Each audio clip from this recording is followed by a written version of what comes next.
ക്രിസ്തുവിലുള്ള പ്രിയപ്പെട്ട സഹോദര സഹോദരന്മാരെ, ഇന്നത്തെ ദൈവവചനം വിശുദ്ധ മാർക്കോസ് എഴുതിയ സുവിശേഷം 3-ാം അധ്യായം 7 മുതൽ 12 വരെയുള്ള വാക്യങ്ങൾ. കടൽ തീരത്തെ അത്ഭുതങ്ങൾ. യേശു ശിഷ്യന്മാരോട് കൂടെ കടൽ തീരത്തേക്ക് പോയി. ഗലീലിൽ നിന്ന് ഒരു വലിയ ജനക്കൂട്ടം യേശുവിനെ അനുഗമിച്ചു. യൂദ, ജെറുസലേം, ഇദുമേയ എന്നിവിടങ്ങളെല്ലാം നിന്നും, ജോർദാൻ്റെ മറുകരയിൽ നിന്നും, ദയീർ, സീദോൻ എന്നിവയുടെ പരിസരങ്ങളിൽ നിന്നും ധാരാളം ആളുകൾ യേശുവിൻ്റെ പ്രവർത്തികളെക്കുറിച്ച് കേട്ട് അവൻ്റെ അടുത്തെത്തി. ആൾത്തിരക്കിൽപ്പെട്ട് ഞെരുങ്ങാതിരിക്കുന്നതിന് യേശു ശിഷ്യന്മാരോട് ഒരു വള്ളം ഒരുക്കി നിർത്താൻ ആവശ്യപ്പെട്ടു. എന്തെന്നാൽ അവൻ പലർക്കും രോഗശാന്തി നൽകിയതുമൂലം രോഗമുണ്ടായിരുന്നവരെല്ലാം അവനെ സ്പർശിക്കാൻ തിക്കിത്തിരക്കിക്കൊണ്ടിരുന്നു. അശുദ്ധാത്മാക്കൾ യേശുവിനെ കണ്ടപ്പോൾ അവൻ്റെ മുമ്പിൽ വീണ്, "നീ ദൈവപുത്രനാണ്" എന്ന് വിളിച്ചു പറഞ്ഞു. തന്നെ വെളിപ്പെടുത്തരുതെന്ന് യേശു അവയ്ക്ക് കർശനമായ താക്കീത് നൽകി. നമ്മുടെ കർത്താവായ ഈശോമിശിഹായ്ക്ക് സ്തുതി. ക്രിസ്തുവിലുള്ള പ്രിയപ്പെട്ട സഹോദര സഹോദരന്മാരെ, ഇന്നത്തെ ദൈവവചനം വിശുദ്ധ മാർക്കോസ് എഴുതിയ സുവിശേഷം 3-ാം അധ്യായം 7 മുതൽ 12 വരെയുള്ള വാക്യങ്ങൾ.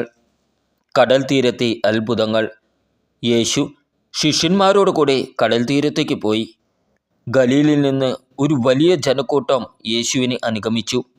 യൂദ, ജെറുസലേം, ഇദുമേയ എന്നിവിടങ്ങളെല്ലാം നിന്നും, ജോർദാൻ്റെ മറുകരയിൽ നിന്നും, ദയീർ, സീദോൻ എന്നിവയുടെ പരിസരങ്ങളിൽ നിന്നും ധാരാളം ആളുകൾ യേശുവിൻ്റെ പ്രവർത്തികളെക്കുറിച്ച് കേട്ട് അവൻ്റെ അടുത്തെത്തി. ആൾത്തിരക്കിൽപ്പെട്ട് ഞെരുങ്ങാതിരിക്കുന്നതിന് യേശു ശിഷ്യന്മാരോട് ഒരു വള്ളം ഒരുക്കി നിർത്താൻ ആവശ്യപ്പെട്ടു. എന്തെന്നാൽ അവൻ പലർക്കും രോഗശാന്തി നൽകിയതുമൂലം രോഗമുണ്ടായിരുന്നവരെല്ലാം അവനെ സ്പർശിക്കാൻ തിക്കിത്തിരക്കിക്കൊണ്ടിരുന്നു.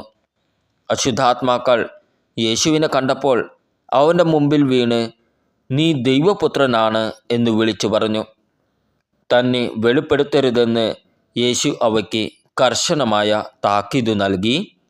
നമ്മുടെ കർത്താവായ ഈശോമിശിഹായ്ക്ക് സ്തുതി.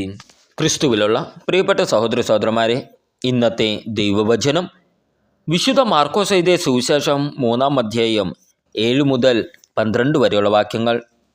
കടൽ തീരത്തെ അത്ഭുതങ്ങൾ. യേശു ശിഷ്യന്മാരോട് കൂടെ കടൽ തീരത്തേക്ക് പോയി. ഗലീലിൽ നിന്ന് ഒരു വലിയ ജനക്കൂട്ടം യേശുവിനെ അനുഗമിച്ചു.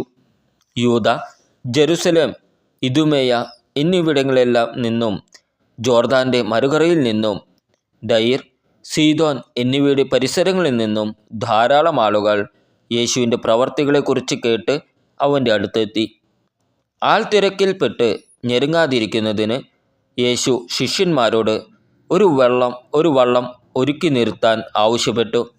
എന്തെന്നാൽ അവൻ പലർക്കും രോഗശാന്തി നൽകിയതുമൂലം രോഗമുണ്ടായിരുന്നവരെല്ലാം അവനെ സ്പർശിക്കാൻ തിക്കിത്തിരക്കിക്കൊണ്ടിരുന്നു.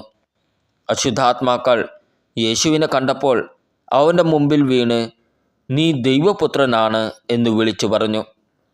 തന്നെ വെളിപ്പെടുത്തരുതെന്ന് യേശു അവയ്ക്ക് കർശനമായ താക്കീത് നൽകി. നമ്മുടെ കർത്താവായ ഈശോമിശിഹായ്ക്ക് സ്തുതി.